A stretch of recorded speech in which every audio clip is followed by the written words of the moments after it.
Maseko, I wanted to find out from the IT officer if it's streaming online on YouTube. Yes, we're live. Okay, thank you so much. Just so we can make sure that the public has access to the meeting. Thanks. Colleagues, today on the agenda is the discussion on the submissions received on the Unemployment Insurance Fund's COVID-19 Temporary Employer-Employee Relief Scheme, TIRS, funding process, and the way forward for the committee's public participation process, deliberations on the resolutions for the draft report on the oversight visit to the Transnet Port of Cape Town, which took place on 23 June 2021. And if we conclude with that, then the consideration and adoption of the draft report on the oversight visit to Transnet Port of Cape Town, and then consideration adoption of one set of minutes followed by resolutions and actions. Colleagues, apologies, I accidentally raised my hand there. Colleagues, I'm going to first allow you to just quickly introduce yourselves. I've not received any apologies, but if there are any apologies, I'll have them noted now. Members, can you please introduce yourself? Matlodi Maseko. Thank you. Good afternoon, Chair. Andrikus van der Westhuizen, member of the committee. Thank you so much. And if you don't mind, I'm just going to keep my video off this week. I've had quite a number of problems in terms of electrical faults in the area. Okay. Ms. Adams, if you can just quickly put up the letter that we've sent to the UIF after the deadline closed. Do you have it on you? Can I just open? Please give me a minute. No problem. I'll take the members through the feedback we've received so far. So colleagues, as you may know, the deadline for receiving the submission from the public on the UIF TIRS have closed. We received 123 submissions, including individuals as well as from employers. Those submissions have been emailed to all members, and we just please reiterate the request that that information is kept confidential because it is subject to the POPI Act as people's names, surnames, addresses, cell phone numbers included in that information. So we've sent the respective submissions received to the UIF, and we've requested that they respond to each individual request for assistance and complaint received by the committee. And we've requested that they then brief us on the progress on all of those submissions received on the 11th of August. And in terms of that, in order for the committee to be productive on the particular day, what we're going to do is, instead of, for example, the name Deirdre who made the submission, we'll say person one or employer one on behalf of those persons, or where it is reference to an employer is made employer one, just so that we can keep the names and the information out of the public domain in terms of the POPI Act, but so that the committee can still be able to deal with the complaints received.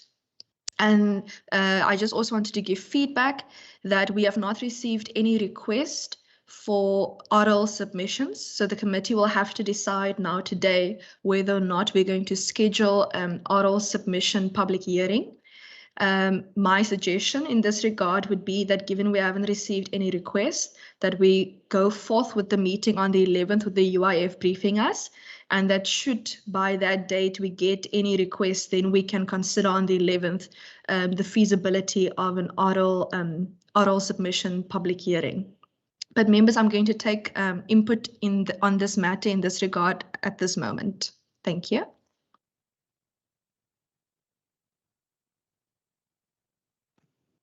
Okay, Member van der Westhuizen, I see your hand. You may go ahead. I don't see any other hands right now. Thank you, Chair. Can I just check, because I have missed it, do we have a summary of the nature of the complaints? How many people complained that they believe the employers received the money but didn't transfer it to them?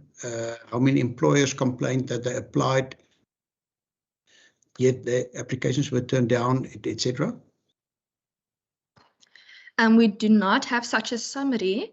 May I ask Ms. Adams, would it be possible to put such a summary together regarding the nature of the complaints? Chair, I'll try my best to get it to you by Wednesday. Okay. Maybe Tuesday. It doesn't need to be a lengthy ordeal. It could simply be, for example, if it's non-UIF related, for example, if it's a maternity leave matter, we received 3 requests regarding maternity leave, or we received 5 requests regarding employers not paying out, or 5 employers have submitted that they've not received the funding, and so on and so on. Member van der Westhuizen, would that be able to assist us? Sorry, Yes, Chair, Chair, I don't the way have in a- which, Apologies, I'm just quickly going to take Member van der Westhuizen and then Member Maseko. Okay. thank you, Chair. Chair, I think if we're going to engage, obviously, I think we wouldn't like to engage with what I can call outlier responses, but that we try to address the most general problems that people may have experienced. And in that respect, such a summary would be valuable in my book. Thank you. Thank you, Member. Just some feedback on that. We did specifically indicate when we received the respective submissions that this public hearing is specifically related to COVID TERS funding. However, whatever people have submitted, we've directly sent onto the UIF, because we also didn't want to be a to block progress in terms of people having their matters dealt with. I also know a member of the public who directly dealt with the UIF as well regarding complaints, and who CC'd us as a committee just to show that they have directly been dealing with the UIF in case that the UIF don't respond to the respective matters. So I do think there have been a number of people in the public who've been very passionate about this topic as well. Member Maseko? Thank you very much, Chair. I just wanted to add to the request of Member Andrikas, if we can also check where the programs are centralized per region and see if there is a difference in other places. No problem. Ms. Adams, would it be possible when you do the nature of the complaints, if you do it like a general block of the general items, and then if you have the addresses of every complainant, if you could just identify, for example, is it the West Coast region, is it the Eden District region, is it the Metro region? You don't need to identify for us specifically, but perhaps if you can just regionalize it, and perhaps see if another procedural officer is able to assist the committee in this regard, because I do know it's quite a bit of information that you've been dealing with the past few weeks. Would that be possible? Yes, Chair, I'll see what I can do. Obviously, we don't always have information on everyone, but I'll see what I can do with what I have. I doubt that another procedural officer can assist because everybody's quite busy with their own programs right now, but I'll see. I'll try to get it to you by Tuesday. No problem. Where the person's address is unknown, you can indicate no address provided. So then you can say, for example, 10 people did not provide address, and therefore, you can't put it in a particular region. Ms. Klutter, would you be able to assist with getting the committee extra assistance in this regard, because it is quite a bit of information that has been received? Good day, members. Good day, Chairperson. Yes, I will discuss it with Mr. Sassman, and we will be able to get one person who will be able to assist Ms. Adams, because it's quite a big task at hand. But I'll definitely discuss it with Mr. Sassman this afternoon.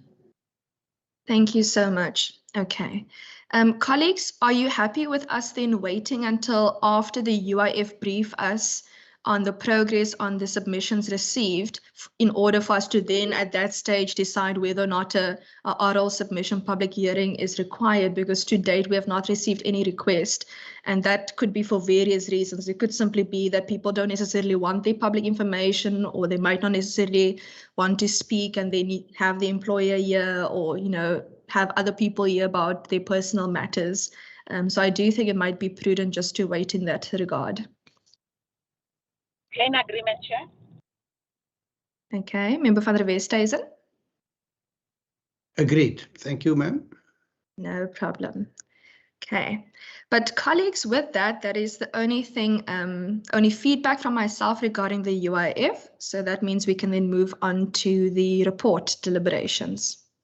Ms. Adams, if you could just flight that for us.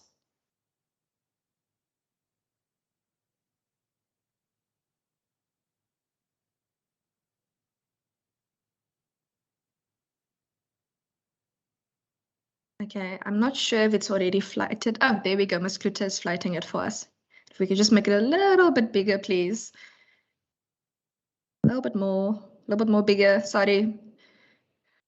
And I'm supposed to be young and have wonderful eyesight, but yes, perfect. Thank you. Okay. Colleagues, the draft report was sent to everyone.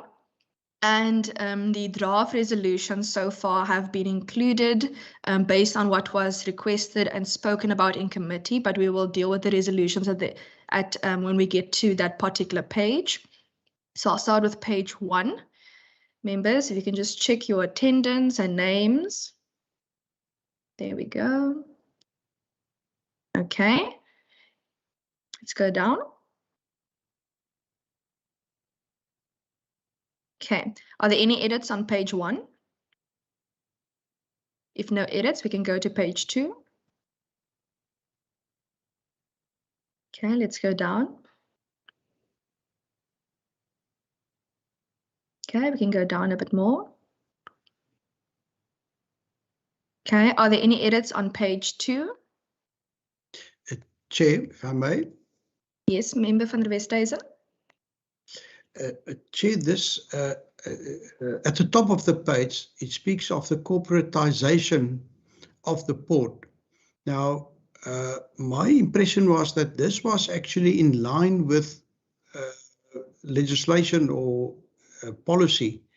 And I was just wondering whether we shouldn't, if possible, refer to the year that, or I almost want to say this became a requirement or a possibility, because my impression is that there were some serious delays in the announcement of a council for the Transnet Ports Authority, and I think we need to focus on the fact that what is now happening and what we now minute as huge improvements or very positive prospects are actually something which should have happened, as far as I understood, quite a while ago already.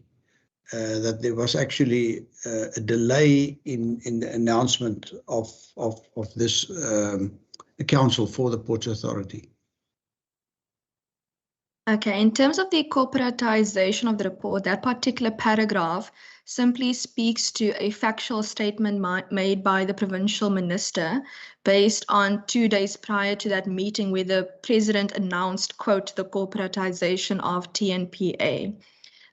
Because the president came to visit the Western Cape. I would suggest if we would like to include an opinion on the corporatization and how quick and whether or not it should have been corporatized, that we include it in general in our either resolutions or view in general, and not in the comments that the minister has made. Member, would you be happy with that? Chair, it's not an opinion. I want the fact of when was it already, if I can call it legislated, that the Ports Authority should operate with a council. Okay. In terms, should we just include then in that paragraph whether or not there is legislation regarding the matter? Because this specifically refers to the comments by the provincial minister.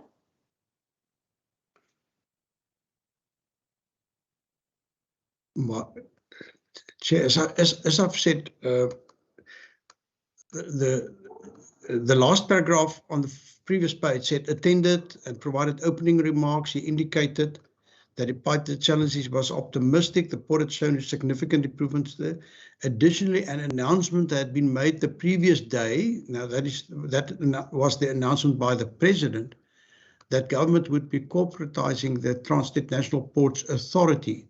I was just thinking it would strengthen our report if we could add the facts, in terms of what legislation was this done, because it's my impression that it was actually fulfilling a requirement.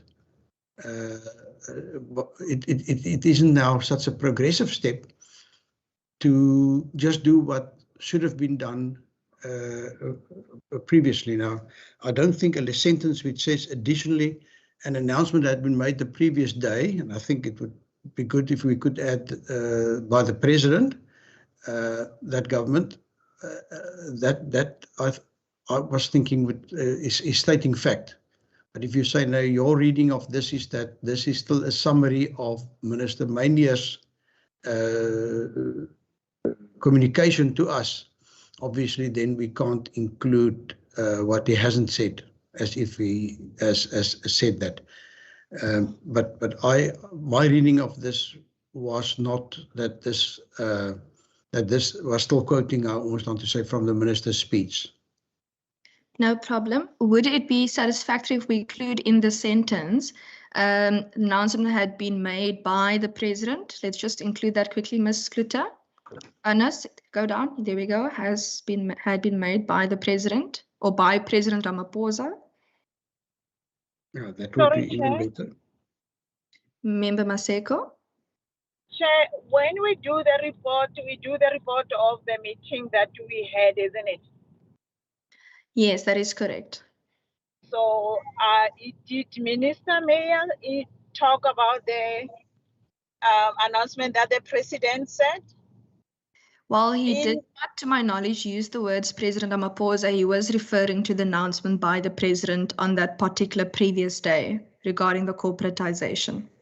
So I'm just cautioning that we have to put in what happened exactly, not what we assume have to be there. No problem.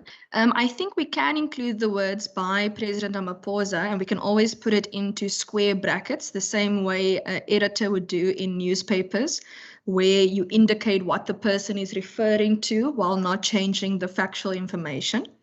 And then, should the committee feel that a view on the matter is required, we can always include that in the respective resolutions the same way we would include views regarding any other matter. Would that be satisfactory? If you are happy, Chair, I'm happy.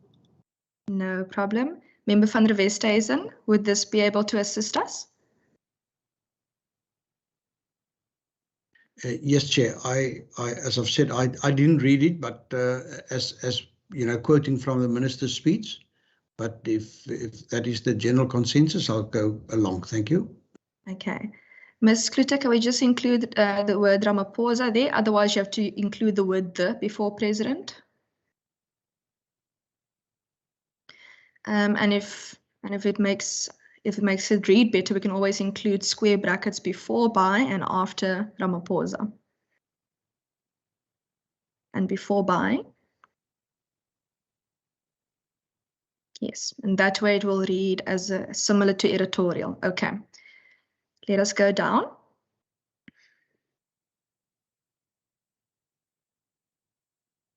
Okay, let's go down. Any extra edits on page 2? If none, we can go to page 3. Okay, we can go down. Any edits on page 3? If none, we can go to page 4.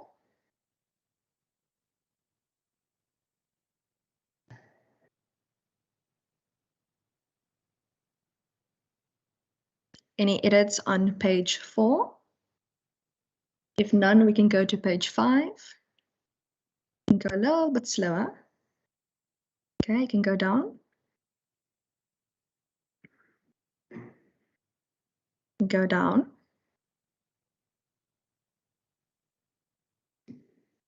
And go down. That is page 5. Just hang on quickly. Any edits on page 5? Okay, we can then go down.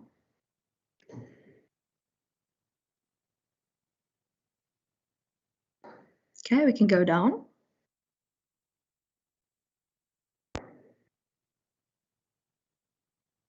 Any edits on page 6? If none, we can go down.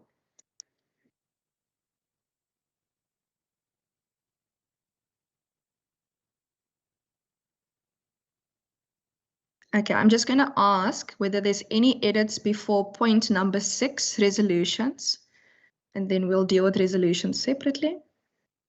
If none, let's go to the first resolution. Okay, I'll also just read it because it's quite long. Monthly, that the committee request Transnet to provide the committee with the following. And this is based on what was asked in committee. So the first one is monthly reports on its short-term operational plans, quarterly reports on its medium-term operational plans, and biannual, which is every 6 months, reports on its operational plans, as mentioned in Transnet's turnaround operation plan that was in the presentation. The report should also include the costing associated with these short-term, medium-term, and long-term plans, for example, refurbishment or replacement of cranes, as well as the costing for the equipment investment needs, such as the cost to maintain and replace equipment. Monthly reports will be due on the last working day of each calendar month. Quarterly reports will be due on the last working day of each calendar quarter. In other words, end of March, June, September, and December of each year. And biannual reports, which is every 6 months, will be due on the last working day of June and December of each calendar year, respectively. Members, are you happy with that particular resolution? Yes, Chair. Chair. No problem. Member van der Westhuizen. Chair, can I just ask, we are now formulating resolutions. Yes, so This is these, not the this- draft ones, are based on what was requested in committee, and now it's us saying yes or no edits, etc. I quite frankly cannot recall that we went into such detail when we discussed it at the time. Perhaps you can just confirm whether that is the case. So are we now, do we now need to consider whether this is an accurate reflection, or is this now the formulation of the formal resolutions? I can confirm I was actually the one who asked this in the committee in particularly, and I did ask for short, medium, and long-term plans on the respective matters. And I asked for the costing as well. I was standing up, if I recall, when I was asking this particular resolution. Thank you. Okay, no problem. Okay, let's go to 6.2. Okay, let's stop at 6.2.1. Committee requests that the Citrus Growers Association provide the committee with the following: a report on which concerns and challenges were addressed by TNPA by 1 September 2021, to what extent they have been addressed, and which concerns have not been addressed. Members, are you happy with this 6.2.1? Yes, Chair. No problem. 6.2.2, a list of needs and requirements to improve the efficiencies at the Port of Cape Town from the perspective of the citrus industry. So that's also related to the Citrus Growers Association. Members happy with this? Agreed. No problem. Let's go down to 6.3. The committee recommended that the Citrus Growers Association, the Department of Economic Development and Tourism, and Transnet speak with the various industry stakeholders to determine what agreement all role players can come to, so that all 24 hours of the day may be utilized at the Port of Cape Town. There is a clear underutilization of night hours at the port, which is after 5 o'clock. Feedback is to be provided to the committee by 1 September 2021. Members? Oh, just hang on. Okay, perfect. It's it back. Okay, members, are you happy with 6.3? Agreed. No problem. 6.4, the committee further recommended that the Citrus Growers Association invite Transnet, the Department of Economic Development, and the committee to see the entire value chain of the packaging and exporting of the citrus process. Feedback to be provided to the committee by 1 September 2021. Members happy with this? Agreed. No problem. Members, before I go to number 7, are there any other resolutions that are missing from the committee meeting? Any new resolutions we can put in general resolutions and actions, but I just want to check whether there are any that were mentioned at the meeting that we've missed in this report. If none, then I'll go to number 7, which is basically the end of the report, where we just thanked the Citrus Growers Association, the officials from Transnet and DDAT for their willingness to meet with the committee and share the respective information with the committee and each other. Members, are there any edits on this last page? If none, if I could have a mover for the report. No, I move that we adopt the report. I move that we adopt. Thank you so much. Moving and seconding from Member van der Westhuizen and Member Maseko accordingly. Thank you so much. Members, given that we are also on the port topic, I would like to make some new suggestions regarding resolutions, which is not related to what was discussed in the ports meeting, but is related to the Transnet ports. And I'm hoping that that can be dealt with now. Ms. Adams, you can take this off as we have now adopted the report. Perfect, thank you so much. Members, I will now quickly just open up here. Okay.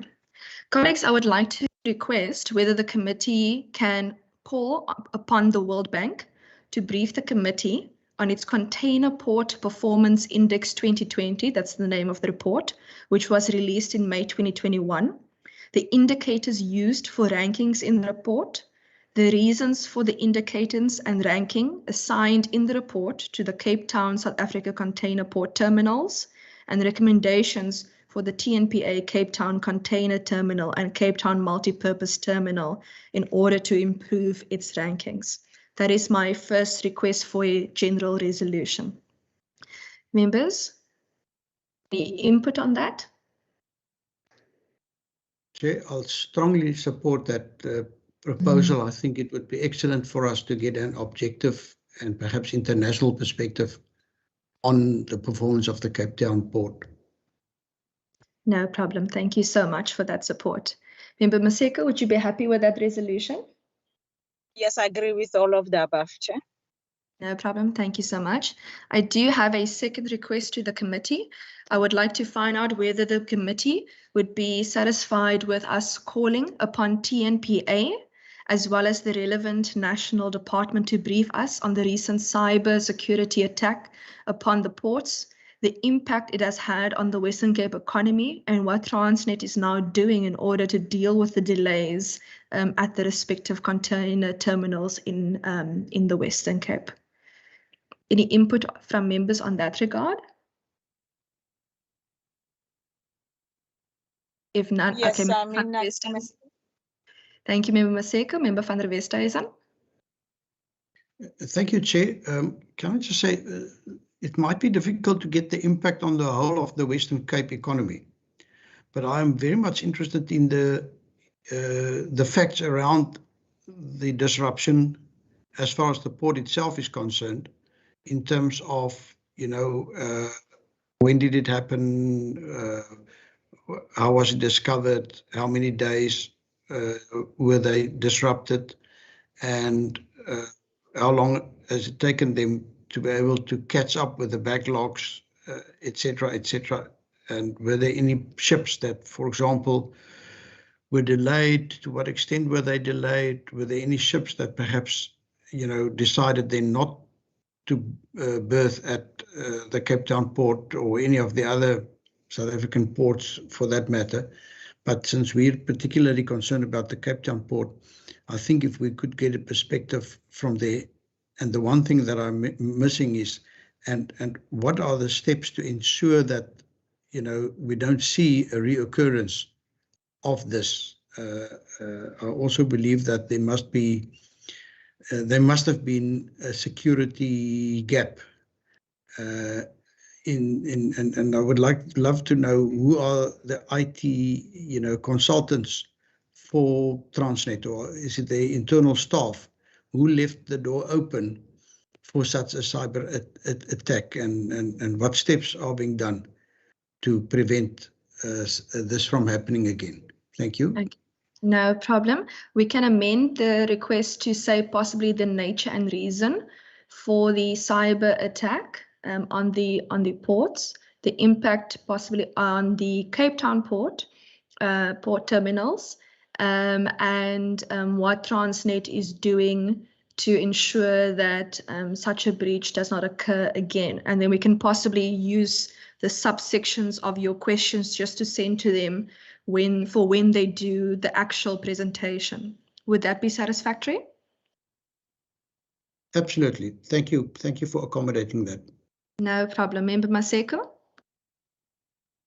No, Chair, you covered me. I think in principle, initially what you were saying is what Member Ndrika's indicated. It's just that he went into details of the whole scope of what we want to hear. No problem. Thank you. So I'm covered, Chair. Thank you very much. No problem. Thank you so much. Before I move on to general resolutions, do members have any other resolutions regarding the port? Okay. No, Chair, we are okay. No problem. Okay, I just have some extra feedback also. Okay. For the third term, next week we have obviously the 11th of August a meeting regarding the UIF response. And then we have scheduled on the 25th of August the oversight to the Pick and Pay Spaza Shop program by the Department of Economic Development. So it should already be on the program. And those are the dates for this particular committee for this term. And we have also received a referral letter regarding the Western Cape Gambling Board vacancies. And we will thus have to now work with the programming committee to liaise regarding dates for the respective briefing, probity, and interview dates. And members, I would just like to indicate that we may need to sit on days that are not our usual committee days regarding the matter in order to deal with this information. And the procedural officer will be assisting us again during this process in order to get all the respective information to us, as it usually is hard copy. But the previous process, we also assisted with getting electronic copies. So I'm just going to pause here for input. Member van der Westhuizen. Sorry, Chair, my input was still on the previous point, so please, you're welcome to first finish this one. No problem. You may do input on the previous one then. You can go now. Yes, thank you, Chair. And my apologies, this is one of the limitations when one is not sitting around the table, that you raise your hand, and sometimes I think it's not always that easy for chairs to recognize that. Chair, just a general comment first. On visiting the port, I must say the general impression that I got was that the maintenance and the management of the port left much to desire. And I think, as the Western Cape Province, we want to be proud of our port. It is the oldest one for international shipping in South Africa, and it is beautifully situated in the mother city, and it can be such an asset. But the general maintenance, and then I'm talking about things such as weed growing. I'm not even talking about relatively expensive replacement of equipment, etc. The amount of derelict equipment standing around rusting, and that should have been written off apparently as scrap metal and be removed and so on. It just struck one, particularly if we think that once we've been able to get rid of the COVID-19 effects, that I think we all would love to see Cape Town Port also as a passenger terminal, as it used to be in the past. And unfortunately, the impression I got was that this is not really, something to boast about. It's not an asset. It's not. It doesn't look nice and welcoming. If we compare, for example, the Cape Town International Airport with the Cape Town Harbour, I mean, it's chalk and cheese. And I was just wondering whether we, from our side, shouldn't also be expressing an opinion to say that we would love to see this port, and especially, the general terminals being utilized in future again by passenger lines, and that it might need some investment, to put it mildly, to also again reopen that possibility. I think many people would like to travel, to Cape Town, South Africa, to be specific.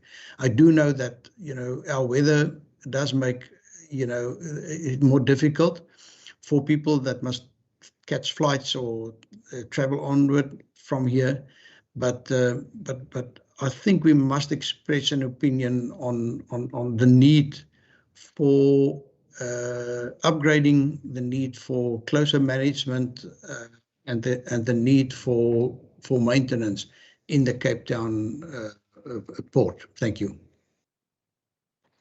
Thank you so much. And we have asked for the respective operational plans and equipment and stuff like that in the turnaround plan resolution in the port. However, perhaps we can add a separate general resolution then, expressing the committee's possible dismay, if I may use that word, regarding the general maintenance and management of the TNPA container port terminals. And what we could also do is we could also possibly pass a resolution requesting the a report on whether or not the port would be able to be used for passenger lines in the future, and if so, what would be required. I'm just using some layman's terms right now, but Member van der Westhuizen, would that be able to assist us? Yes, thank you, Chair. I just think that you used the word container terminal port. I think it was, I think they called it like the general berths or something like that. But obviously, the container side looked better to me, and more recently upgraded than the, can I call it, the older part of the port. And that my understanding was that the older part is the general one, where which is being used for anything from ore right through to general goods, right through to, for example, passengers. And it's particularly on that side that I think, so you've done a beautiful summary, but I think we must just omit the word container in that summary of yours. With that, no problem. I'll go along. Thank you. No problem. The two port names is the Cape Town Container Terminal Port, and the second one was the multi-purpose terminal. So I think you may be referring to the multi-purpose terminal, if I'm correct. Correct. Thank you. We can refer to them as the multi-purpose terminal. And if you wish, Member van der Westhuizen, we can always invite Transnet Freight Rail to possibly then brief us regarding methods or possibility of using the Balkan station, as was suggested by TNPA, to transport via train the containers into the Cape Town Container Terminal Port, in order to also assist with eradicating that particular backlog. I know it wasn't a resolution we discussed in committee, but it is a possibility. Would you be happy with us doing that? And then they can brief us on the same day then that we then schedule perhaps the World Bank briefing as well as the TNPA cyber security meeting? Agreed. Thank you, Chair. No problem. Okay. Colleagues, before I go on to the next topic, I just want to find out if there's any input regarding the rest of the program for the third term and the referral letter. We have not identified dates yet for the Gambling Board referral letter, but we will be liaising with the Programming Committee in this regard. Is there any input on these matters before I go on to the next ones? Okay, if none, some No more input. feedback. Apologies. Member Maseko? No, I was saying no input, Chair. Thank you so much. No problem. Thank you so much. Okay. More feedback. I have received requests from the NCOP regarding a Trade and Industry Oversight Week visit. They've invited the chairpersons of local government, of economic development, and of transport. I did contact the liaison office regarding members in order to find out if I can extend the invitation regarding the Oversight Week, which will be taking place, let me just see it quickly, 17th until 20th of August. And they've indicated that the reason that they've invited the chairpersons was just to stick to COVID regulations, as it will be an in-person meeting. And I just wanted to give that feedback to members so that you don't hear on the street that there's an NCOP Oversight Week from trade and industry side. Okay, further feedback that I have, we do have some resolutions on the program for this committee that we still need to get to. And I'm going to suggest from the committee side that while we don't have dates for the fourth quarter yet, that we try and put some of the similar topics together. So previously, a request for resolution for value for money in terms of public procurement was made, as well as a briefing regarding the new grant framework, which should be completed by the end of August.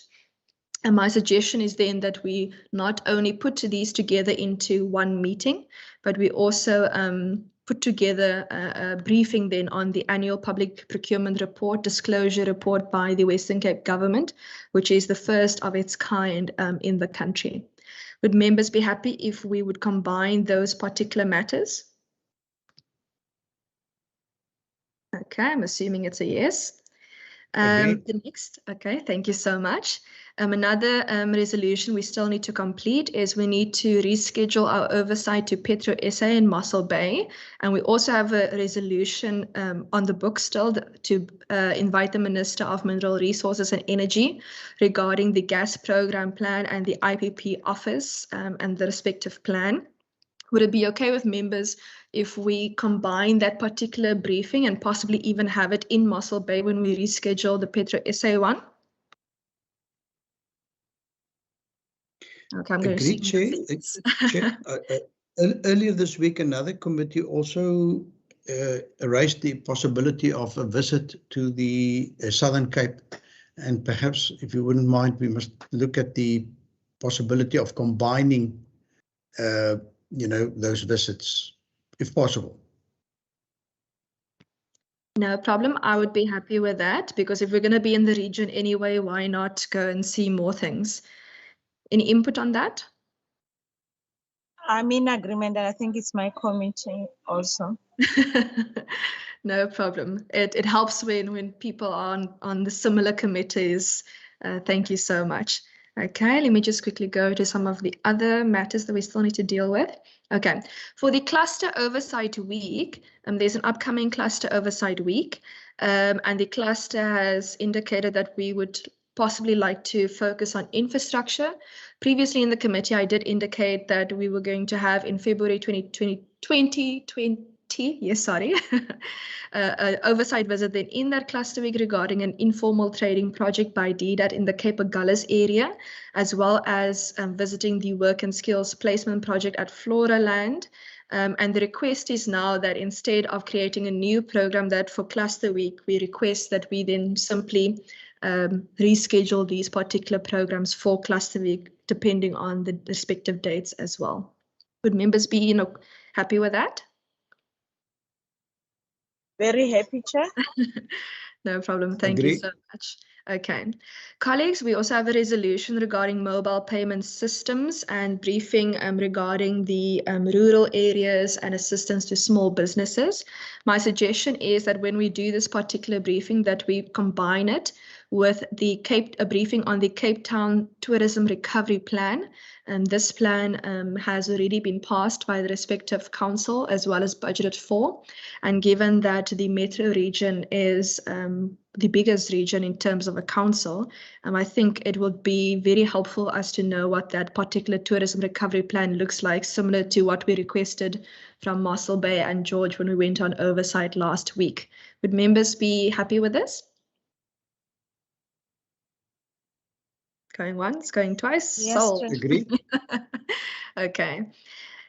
Colleagues, then because we have a number of projects we need to do physical oversight over where we've had previous briefings on them. These include the Tourism Product Development Fund, the Small Business Booster Fund, informal trading programs, skills programs, visit to False Bay College regarding the boat building project, and the BPO Academy. And while we have had briefings on these before, these are all matters that need actual oversights now. And my request is if we could, from the committee side, resolve to have try to find 1 week where we do oversight over the tourism and small business type of projects like the Tourism Product Development Fund, the Small Business Booster Fund, and informal trading programs, and that we have possibly a second week in January next year where we focus on the skills type of projects like the skills programs, the boat building at the college, the BPO Academy, and so on, so that we try and combine similar type of projects into oversight weeks almost. And an idea could be that we have a short briefing at Parliament beforehand and then simply hop from business to business just to make sure that we see how the funding is being implemented. Would members be happy with that? Is there any input in this regard? Okay, I'm assuming that's Happy. a yes then. Okay. And then colleagues, just one new matter that I would like to make a request on is with the Delta Airlines that have been indicated that they can't fly to Cape Town.